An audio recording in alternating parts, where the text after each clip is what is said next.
What is up, Rig Crew? Coach Collins here with you, and I am joined by Yana Engel, who is a life coach. And Yana, welcome to Inside the Rig. Thank you. I'm happy to be here. Yeah, so podcast episode number 2, and I met you last summer playing spike ball, right? I think, yeah. Or was it earlier than that? I'm pretty sure it was spike ball last summer, and Yeah, right. like I do, I just kind of like, what do you do? What's interests you? What are you about? And you had mentioned that you are a life coach, and I thought that was, really interesting because for me, as far as a personal trainer, I kind of have a little bit of that going on, like the personal training side of life coaching or personal training side of what I do often kind of ends up being helping people through a lot of things. So I'm really excited to talk to you today about just kind of, like tips and techniques and stuff that can maybe help people develop a better lifestyle for themselves. Awesome. Yeah. I love it. So, what is life coaching? Like what exactly are we doing if we're just specifically going for that life coaching?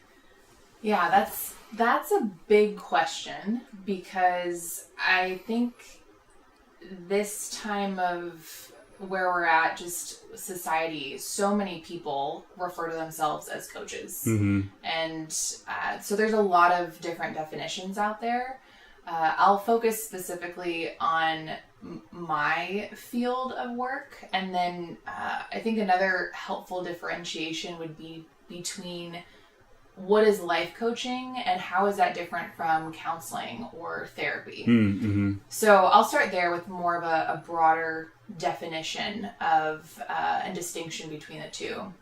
So in coaching, a lot of what we focus in on is present and future. Mm-hmm. So it's similar to like an analogy of driving a car. You are, for the most part, moving forward. Occasionally you'll look in the rearview mirror, occasionally you'll back up the car, but for the most part, you're focused on forward movement. Mm-hmm. And with therapy and counseling, there's a lot more focus on the past and how the past has influenced how you ended up here right Mm-hmm. now. And there's a deeper dive into all of that, which is really important. So I think for a lot of clients that I have, if I notice that it's going to be beneficial for them to kind of explore that a little bit more than I would, Mm-hmm. pairing up a coach, for example, with a therapist or a counselor could be very beneficial for someone. So I think that collaborative experience and working side by side would be really helpful. So that's one distinction, is coaching is very focused on the past. How do we move forward? Very little focus on the past. Mm-hmm. And then in addition to that, it's also looking at, it's kind of like a transfer of responsibility of the role of expert. So in therapy and counseling, traditionally the expert has been the professional. Mm-hmm. So the person that's coming to the session with the skills, the tools, the knowledge to provide to their client, Mm-hmm. almost kind of like a fix-it mentality. Yeah. Does that make sense? Mm-hmm. And so with coaching, we see this transfer of roles and responsibilities.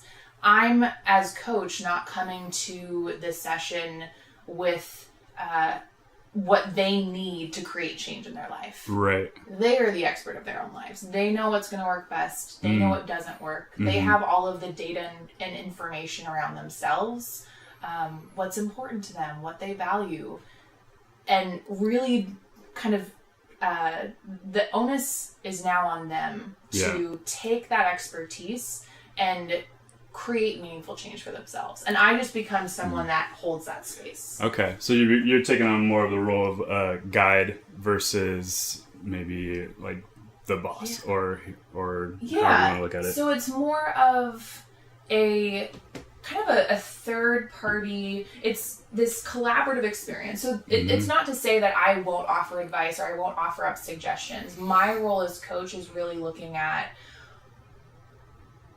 how do I create a non-judgmental, bias-free space for someone to come in and create their own thinking? Right. Right? And part of that is asking questions to kind of change the way they view their world around them. Create a space where they can kind of begin to explore what's possible in their life. So yeah, it's not me telling them what to do or how to do that. Yeah. Because that doesn't work for people. Yeah. I could tell them that'd be really easy for me to sit here and tell you what to do to accomplish your goals. Right. But at the end of the day, if that doesn't resonate with you, and if it's not intrinsically focused, if it's not essential to you. Yeah, you're not going to stick with it or find success through it, right? Yeah, because it's external.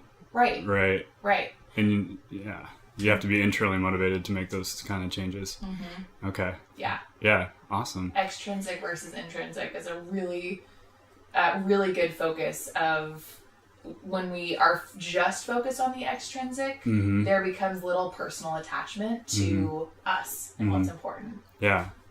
I've found that as a trainer as well, that trying to dig into somebody's like why, their big why are they doing that, that's intrinsic. Yeah. Like if they're worried about, I just want to get like toned and lean, like they're looking at external factors that they think are going to make them feel better, but the deep changes and like the commitment to the lifestyle change that is like getting on any fitness program, that's got to come from inside. Totally. Yeah. And there's a lot of people that I speak to that weight loss is really important to them. Weight loss is just a strategy to something else. Yeah.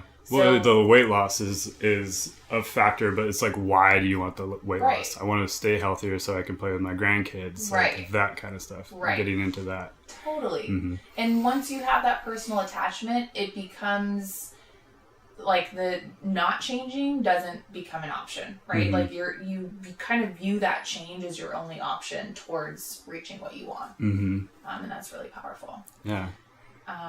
So quickly going back to the, like, what I focus on specifically is my title is a human performance coach. And so a lot of coaches out there have, I think, traditionally focused on health and fitness. And so we look at a broader map of how an individual performs and what are some of the aspects that come into this performance. So mentally, emotionally, socially, culturally, financially, like all of those play different roles in how we show up as human beings. So I have a little bit more of a holistic approach and viewing the whole person versus diet and exercise. Yeah, totally. So. Awesome. How did you get into this? Like, did you go to college for this? You like knew right away, like sophomore year, like I want to be a coach, or... Yeah, this is an interesting story. About 7 years ago, so I ended up in Seattle. I was going to go to the Peace Corps, actually. I was leaving for Mozambique to work with AIDS and malaria patients. And a month before I was going to depart, they denied my medical clearance. Okay. So I'm in a new city. I don't have a job anymore. I'm not quite sure what to do. Just like that? They just dropped you? Oh, yeah. Oh, yeah. okay. They wow. go through extensive medical clearance to make sure. They'd have to, yeah. Yeah. At the end of the day, they're liable. They're responsible for your health, your safety. Yeah. And if there's anything that comes in the way of that they can predetermine beforehand, it's an automatic no. But they like already had you move out to Seattle? It was my choice to come out here. Oh, so I came out here just as I have a couple of months. I need to get away. Let me just explore a new city in the meantime. I see, yeah. So it's definitely my choice to come out here, but with the intention of, in a couple of months I'm leaving. Yeah. So they denied my medical clearance. I'm in Seattle, not quite sure what to do. Literally look up the top 100 companies to work for in Seattle. No joke. Go through each company. And I was really focused on culture and values. I didn't care what I was going to be doing. I wanted a company that aligned with what's important to me. And so I found my current company, and I started in a technical end user support role. So I was working with our end users, helping them with technical issues that they came across. And within about 9 months, a bilingual human performance coach position opened up. I speak Spanish. So I transferred into that, got promoted into that position. The funny thing about this is that 7 years prior to this all happening, I was working for Lululemon, and we created our 1 year, 5 year, and 10-year goals. Yeah. And my 10-year goal was to become a life coach. So ironic. Like, I didn't do anything to get here. I wasn't intentionally trying to get here. Oh, I see. So you had like 7 years ago, you had put this goal out, but then Peace Corps came up, and that was what was happening, and you weren't like actively making steps, but then stars aligned or whatever, and you're kind of back to where you were thinking about. Yeah. Totally. Wow. So I ended up in this position, and I came across that sheet of the goals that I had written down. I was just like, oh my gosh. Yeah. Which is really cool, because there's power in writing down and acknowledging goals and why they're important. And although I didn't do anything to particularly get here, it was in alignment with who I am and what's important at my core. Yeah. Wrote it down, the power of Lululemon. Yeah. Just so couldn't get away from it. I know. That's awesome. Amazing. So you're in that new position, bilingual position, and then what kind of, like, what was the process up through there? Yeah. So we had really extensive training in the beginning. At when you enter in as a coach, there's a lot of qualifications that you have to even be qualified to become a coach. Once you're in it, they go through their own training, and a lot of it is behavior change modification. So essentially what we focus on is, and what we're experts on, is identifying behaviors that don't align with our values and figuring out how we modify this behavior to support our end goal. Yeah. And so there's extensive training. I've been in this role now for 2.5 years, and still every month we have three different trainings that we go through. So it's constant. And that's one of the things I love most about my job, is I'm constantly being challenged. There's never a point where you're like, okay, I got it. Like, this is great. You have clients that come up, or conversations, or things that you never dealt with before, and so we're really well supported. We all have mentors that we work with. They listen into our sessions, and they give us feedback. We listen back to our own sessions, and really just work through with our peers, and they evaluate us. And that's great. Yeah. And because I think, kind of like we were talking about in the beginning, that life coach, or just labeling yourself as coach, is so easy for people now, especially with the internet and being able to be like, I'm a life coach on Instagram, like hit me up into the DMs and I'll help solve everything. But I know that there are like levels and tiers and actual training, right? Just like there's actual training for what I do in the fitness side of things, that because I see it on the, I got a big booty doing these exercises. Feel free to subscribe to my program. So that part of it. Does that frustrate you, or are you just kind of like, well, that's whatever? No, it doesn't. I respect the coaches out there. I think what we all have in common is this desire to support others, and at the end of the day, being of service to other people in any aspect it is really cool, and I truly appreciate the different focuses. I think the only frustrating part is people coming to this and not sticking within the guidelines of supporting in a way that would best help the client. Right. So is that because they're like going online and finding stuff out on their own and then being like, oh, well, I'm going to try this. Yeah. And you're like, no, that's kind of like counter to what we are trying to do right now. Right. Yeah. The biggest thing is and I hear this from clients all the time, oh, I talked to this person, or I had a coach, or I had this person and they recommended this specific diet, or they told me to do this. And I think people are sometimes misled by that. Yeah. It's like the bro science of life coaching. Yeah. That sounds exactly what it is. Yeah. Totally. And people get confused and they're not. So So when there's more of a pigeonholed perspective of this is what you need to focus in on versus, hey, what's important to you? Where are you wanting to end up with all of this? And allowing them the space, that's where I believe the most authentic change can occur from. Yeah.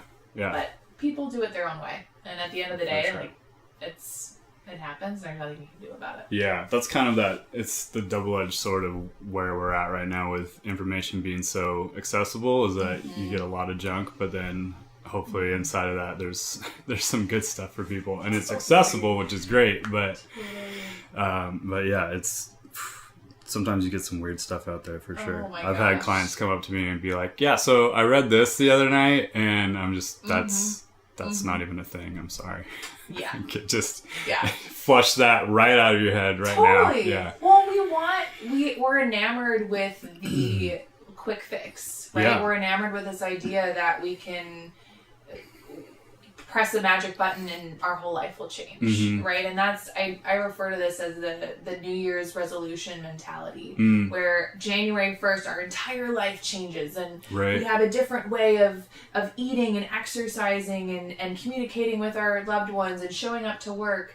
And that is great for maybe a week. Maybe you make it to the end of January. But having to constantly rely on that impulse motivation to create your change, that's not sustainable. Right? And people get to a point where if it doesn't happen immediately, then it's, then they lose focus, they lose willpower. Right. They lose motivation. The motivation drops.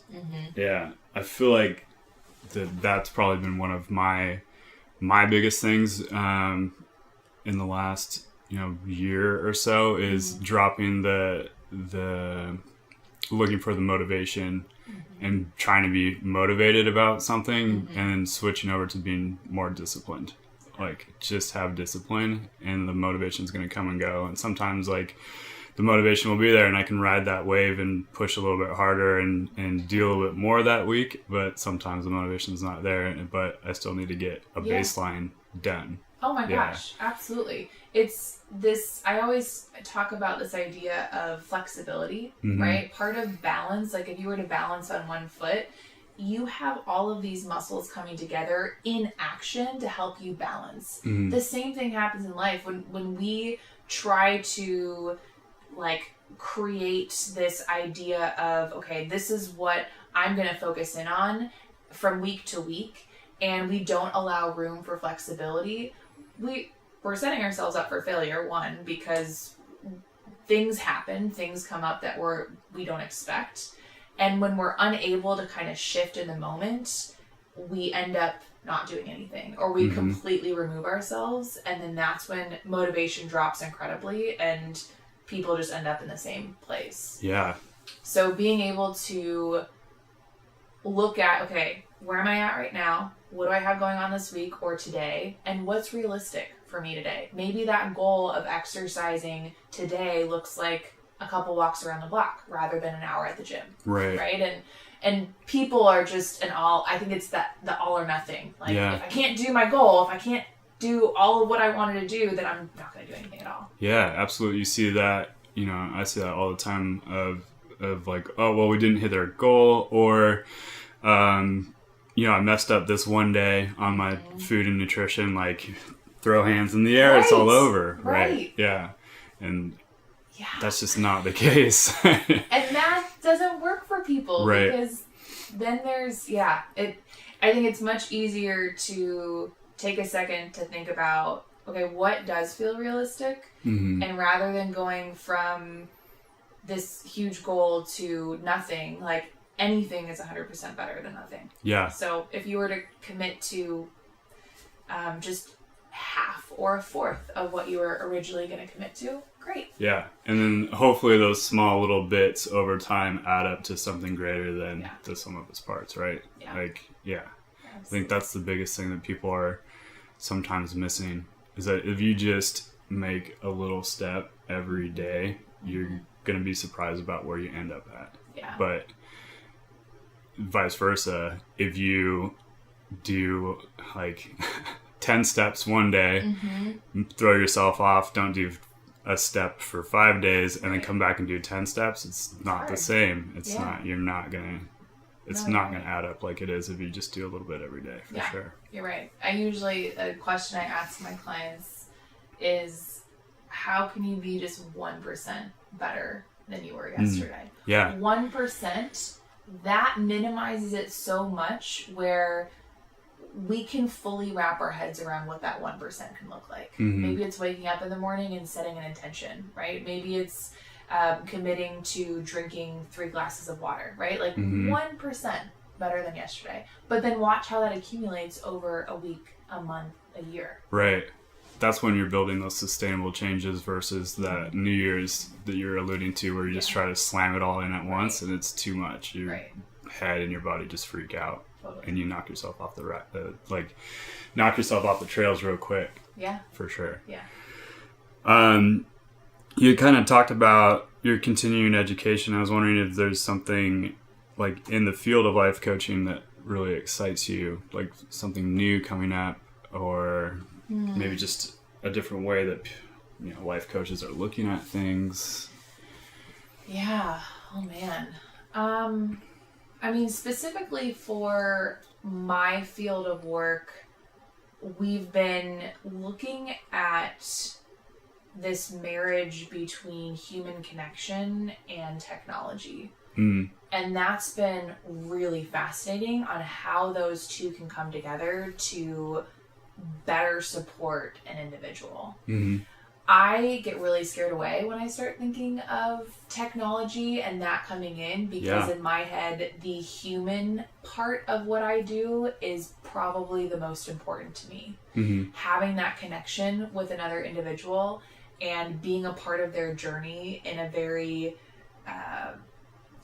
personalized, personable way, that's really important. And I believe that's a huge part of the establishing trust and rapport with a client is really, really important. So the thought initially of technology coming in and maybe taking away from some of that has scared me. Yeah, well, it seems a little cold, right? Like, how's that going to work?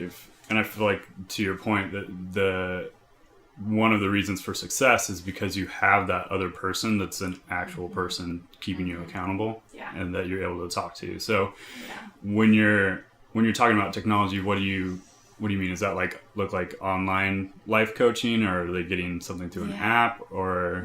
So it looks like a lot of different things. My company, we just launched an app. So our own app, which is really exciting. It's veering to a point where people will have almost immediate access to support. So whether that's pulling out their phone, opening the app, and being able to, engage in a program that's created by a coach, or maybe engage with their other peers or other people that are, kind of finding that accountability outside of their coaching relationship. Maybe it's even having that access to speak to a coach right away. Right. Yeah. So it's the marriage I think is going in a direction where we still will highlight the importance of human connection, but also this idea of accessibility and using technology in ways that would enhance this connection. So I think of different visualization exercises and ways in which technology could come into play there and really enhance that experience for the end user, where they can begin to connect dots and realize a vision and maybe create even visuals, whether it's I don't know. Now I'm thinking way out in the future. That's okay. Yeah, that's I'm great. thinking like VR type of, yeah. like just almost like this machine is processing your thoughts and displaying an image of what that would be. Just things like that, like crazy. You've been watching too much Black Mirror, haven't you? I totally am. Totally am. It's probably coming at some point, for sure. Who knows? Yeah. Who knows? I see the technology part, because for me, starting Rig, this is the first time where I've done the remote coaching and have an app and going through the program. And yeah, it's definitely different because I'm not there on the one-on-one. Mm-hmm. I still think that the one-on-one is obviously the best because I'm there immediately. I can cue, I can teach, we can talk about things. But the remote coaching part is cool because it gives that person kind of a little bit of an edge. They're not totally on their own, but they have the flexibility that they don't have to be like, all right, it's 9:00, like you're with your coach right now. Yeah. You can be like, this is going on through my day, and then I'm going to get to my life coaching, or in my case, like my training is going to be at 6 today for whatever reason. And I have my app, and here's the programs, and if I have a question, I can text coach. And so it offers a lot more flexibility. And then I think the community part of it is where, if this stuff is going to be successful, is like where that needs to be, where they like immediately, instead of having to go to like a forum or like a Facebook group page, they just pull up the app and immediately the community is there for them, and they can ask questions, and then you can get people supporting each other, which I think is huge. Absolutely.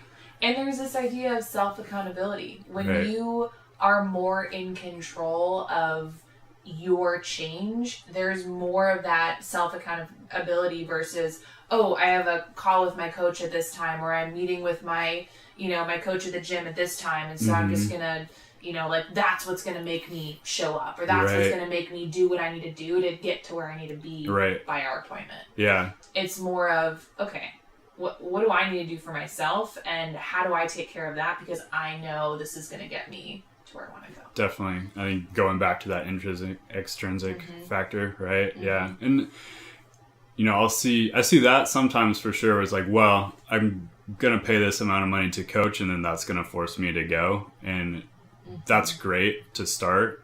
If that's what motivates you to get into the gym, I think like for sure go for it. But again, taking it back, like as a coach, hopefully your coach is working hard to figure out how to get you off of that, because that one dies out real quick too.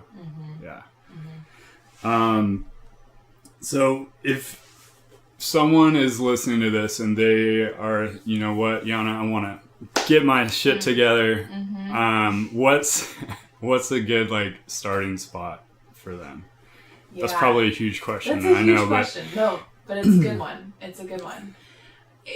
You talked about like those 1%, like maybe what are like 5 1% that maybe people could start making?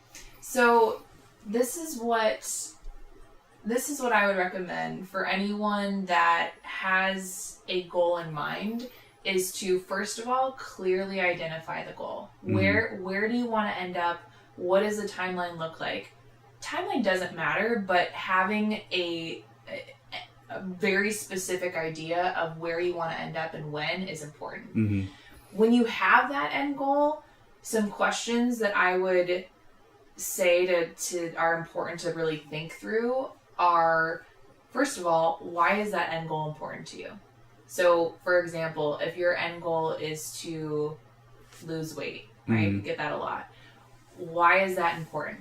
Is it to build your self-esteem and confidence, right? Is it to feel better in your body and be able to engage with your grandkids in a more productive way, right? Like, why is that end goal important to you? And then also, what value does it have on your life? We don't do things that don't add value. In some way or another, as human beings, we need to identify the value that this is going to have. That goes back to that personal attachment. Once we have all of that clear, it's really important that we start, one of my favorite quotes, it's by Carl Jung, he says that until we make the unconscious conscious, it's going to direct our life, and we're going to call it fate. And essentially what that's looking at is almost half of what we do on a daily basis is unconscious.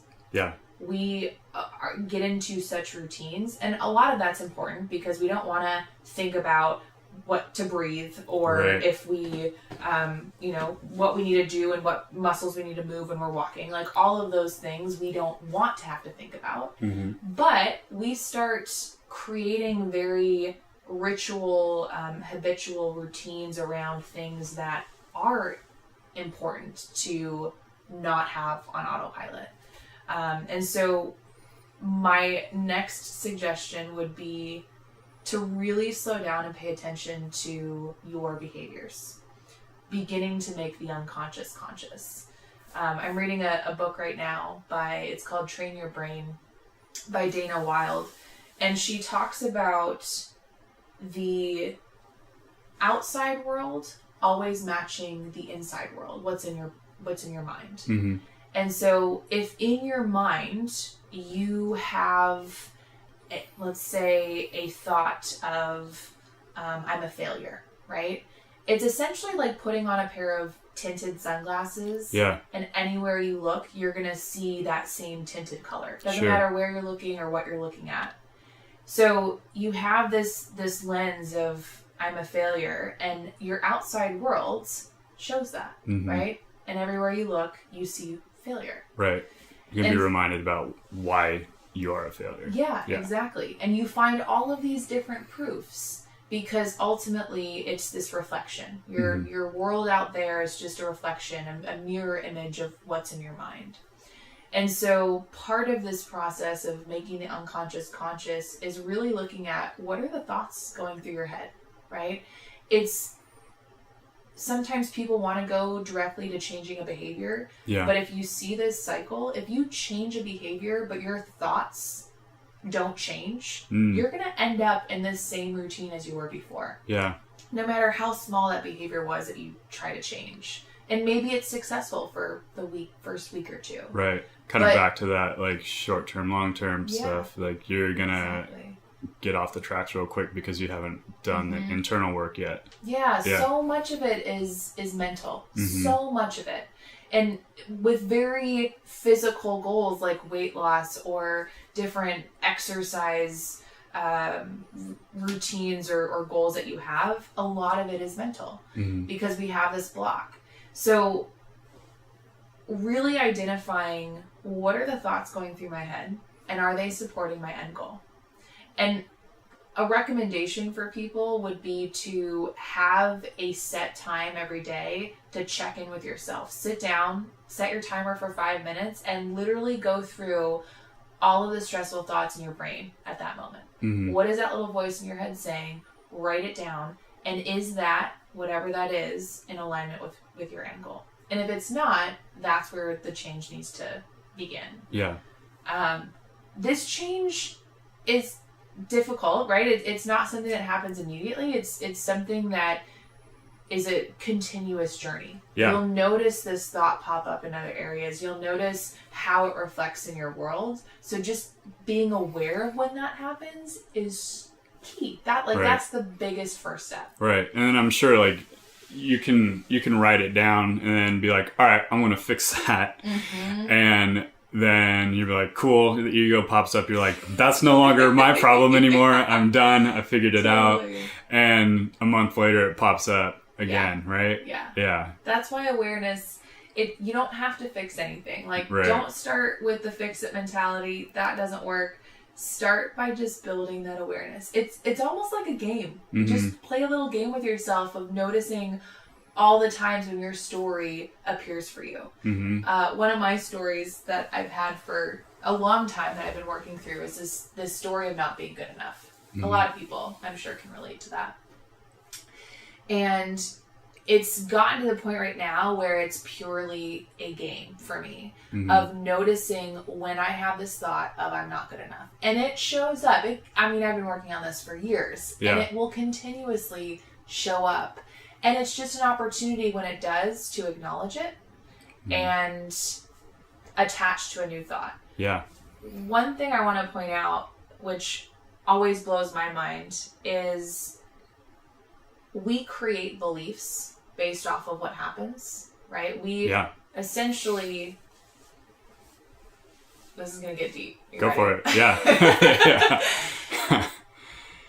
There's an idea that I'm putting out to you guys that life is neutral. Mm-hmm. That things and events and situations that happen in our life, they're all neutral. Mm-hmm. And as humans, we are meaning-making machines. We assign meaning to everything that happens around us. Yeah. A lot of times we assign meaning to protect ourselves. There's this natural instinct to identify a threat and then protect against that threat. Yeah, or categorize it, right? Mm-hmm. Yeah. Absolutely. So that's not a bad thing until we assign a meaning that stresses us out. It causes us pain and suffering. Mm-hmm. It frustrates us. And we take that thought, we internalize it, and that becomes our reality, becomes our life, right? Mm-hmm. We attach to it so firmly that we don't see anything else. I'm going to just provide a lighter example for just so that you can understand it clearer. And this is also referred to as the ABC technique. So adversity plus belief equals consequence. Okay. So let's say someone cuts you off in traffic. Mm-hmm. And the adversity is they cut you off. And then you automatically assign a belief, right? You automatically create some sort of meaning of why they cut you off, right? Maybe it's that they have little respect for you as a person and all other human beings, right? And we attach to that thought, and it just like really pisses us off, right? And so the consequence is frustration and, anxiety potentially, or anger. But what if we created the belief that maybe they didn't see us, or maybe they were in a rush getting to the hospital to visit a loved one? Who knows? Sure. We could have attached to any other belief, and the consequence and the outcome changes. Yeah. So at the end of the day, we are inventors. Like, we create all of our thoughts, and we have a choice what we want to attach to or not. Mm-hmm. And so identifying these thoughts, knowing, okay, is this leading me closer? Is this leading me further away from my goal? And if it's leading me further away, taking the opportunity to detach from the thought and create a new thought. Yeah. That seems really simple. It's not. It's no, definitely not. It takes a lot of work. Yeah. Yeah. But at the end of the day, that's what's happening. It's the belief that you've created, you need to challenge it. Because it's probably not true. Right. Yeah. I think one of the big things that I try to do as far as that goes is just to leave a bunch of wiggle room for stuff like that, and try not to attach negative emotion to things that happen. Yeah. Yeah. I find that helps kind of keep me like lighter and less stressed out. Yeah. If I'm just like, well, that was shitty and that does piss me off, but maybe it wasn't what I think it is, and oh well, and try to move forward through that. Yeah. Yeah. There's the work by Byron Katie. She wrote the book Loving What Is, and she takes you through a process, and essentially it's first of all asking yourself, is a thought true? Can you absolutely know that it's true? And then looking at the cause and effect of a thought. How do I feel when I think this thought, and what's different when I don't have this thought? Yeah. Like really feeling physically, emotionally, like, how am I different if I'm not attaching to this thought? How do I show up differently in the world? How do I show up different in this relationship with this person through which I have, a thought about them, right? Like it's looking at the cause and effect of thoughts, which is really powerful because, again, a lot of this is so unconscious, and we don't take the time to think through it. Mm-hmm. So slowing down. No, that was great. Slowing down is really, really important. Yeah. In giving yourself the chance, the opportunity to identify, like, what's popping up in my head? Mm-hmm. What's going on? What's that little voice saying? Is it true? Yeah.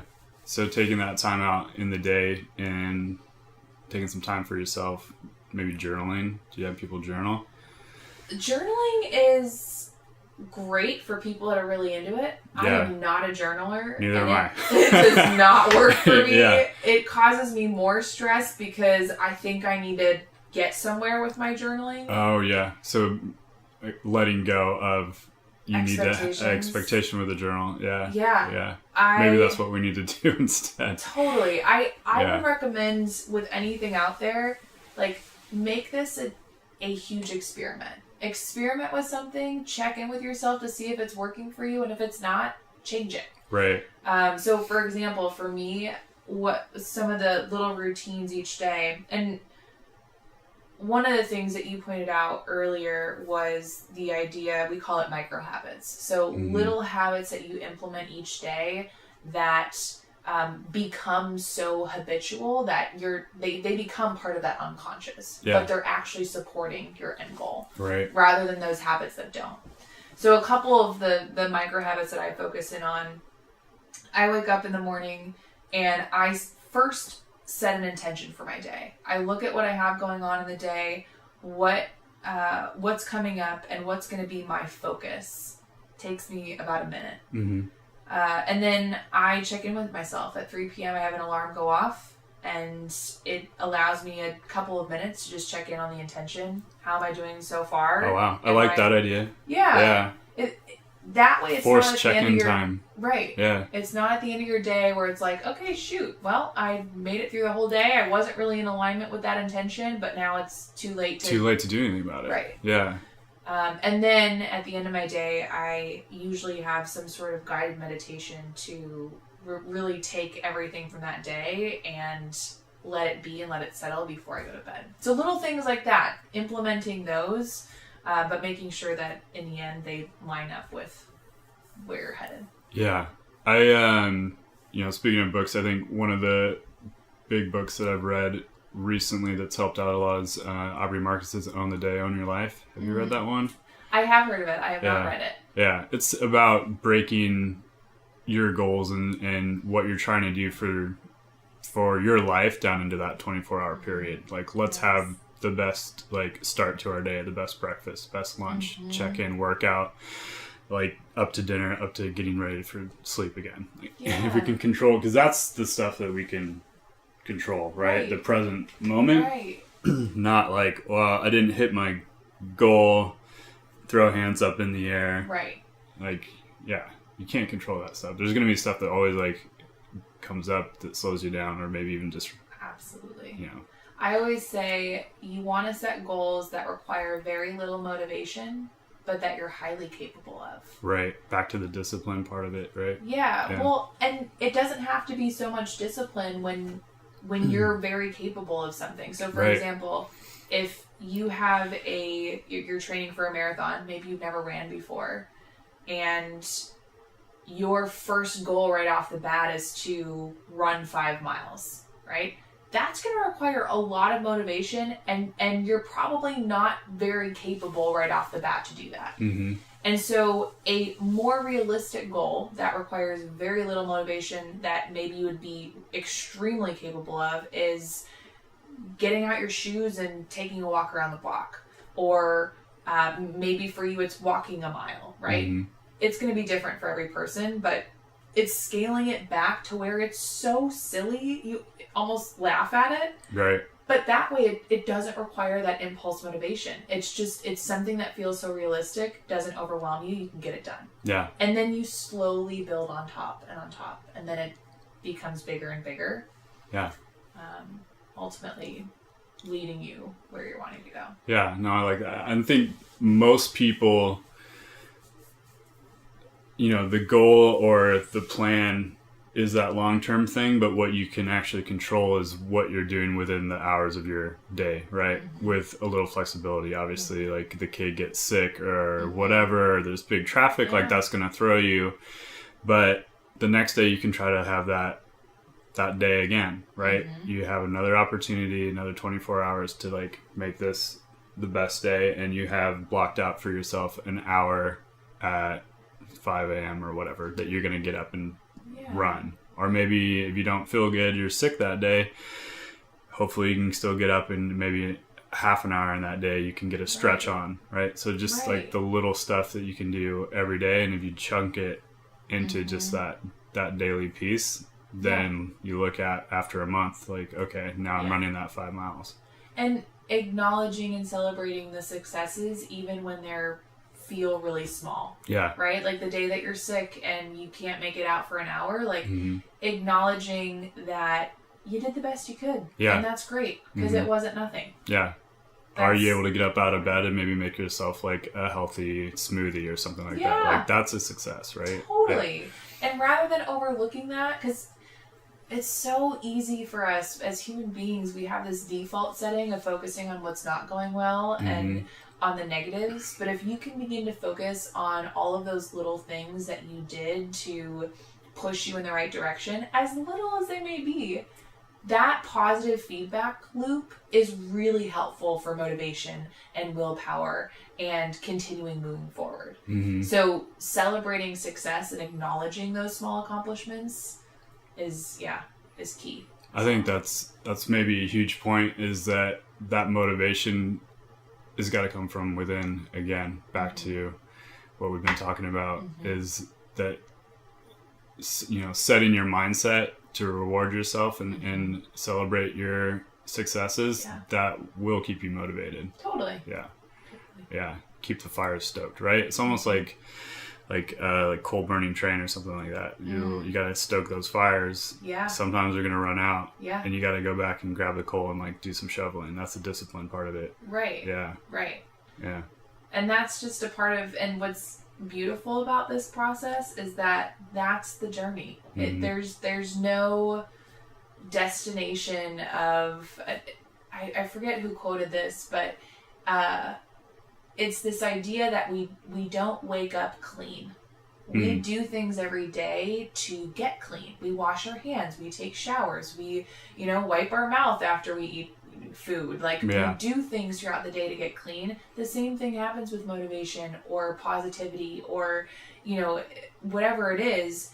You have to do things every day to create that for yourself. You don't just wake up and you're like, okay, I'm motivated and this is it. I'm here and this is the rest of life. Like, I got it. And finding the beauty within that journey is going to be really important, because that's going to be a forever journey. Yeah. It really is. Yeah, I think that's a huge part. It's the forever journey, right? It's doing the little things during the day that are going to add up to your best life a month from now, a year from now, 5 years from now.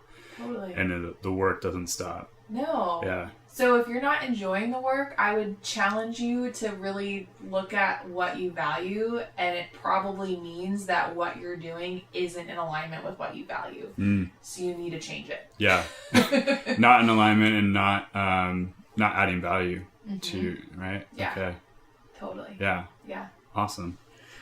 Yana, do you have like any books or websites that you'd recommend people go to if they want to just kind of check out, maybe learn a little bit more, or kind of start doing the work for themselves?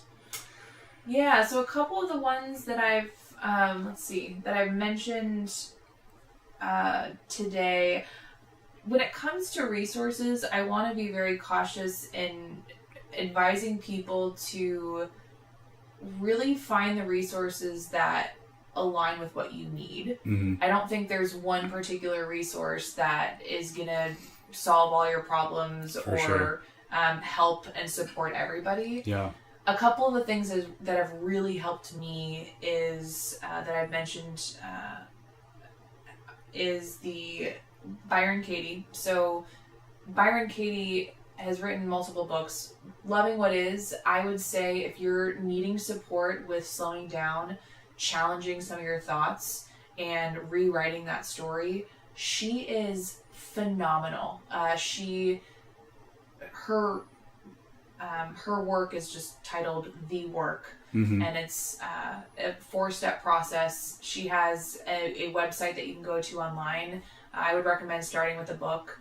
This is something I've been incorporating for the last 2 years in my own life and also in sessions with my clients, and it's been life-changing. Yeah. Absolutely incredible. She also has YouTube videos of doing the work with different individuals on different beliefs. Yeah. So Byron Katie, Loving What Is. Train Your Brain is the current book that I'm reading, and that's been really, really supportive in understanding how our mind works, the subconscious, the conscious brain, the mirror between our inside world and our outside world. And that's Train Your Brain by Dana Wilde. Great. Yeah. There's a lot of like values exercises out there. So that would also be a good resource, is to really have a clear understanding of what your values are. Just and you can even simply do this on your own by looking up a list of values, going through that list of values. First step would probably be identifying all of the values that stand out to you, and then slowly narrowing those down to 5 to 3 and then to 2 values. Mm-hmm. I think when we do values exercises, we find a lot of really cool words, and we, like we want to be all of these things, but we can't. Values are not aspirational. They're who you are right now. They're what's at the core of your being in this moment. Mm. And so getting down to those 2 values and then being able to see how those values actually manifest in your life currently, that would be a really good exercise that you can do with any values resource. Yeah. Awesome. So, yeah. Well, Yana, thank you so much. This is amazing. We just slammed out a full hour, and I feel like we went in a little time tunnel here. Is that a full hour? That was a full hour. Jeez. Yeah. That's yeah. amazing. Yeah, awesome. It was great. Thanks for having me. Yeah. This was fun. Well, thanks for coming on. Podcast number 2. Woo! First guest. Really? Yeah, so there you go. I feel very honored. That's awesome. Very cool. And Rig Crew, hope you guys enjoyed this as well. I'll link all the books that Yana talked about and the resources in the description below on YouTube. And if you guys have any questions or anything like that, leave that in the comments section, and we will catch you later. Thanks, guys. Take care. Awesome.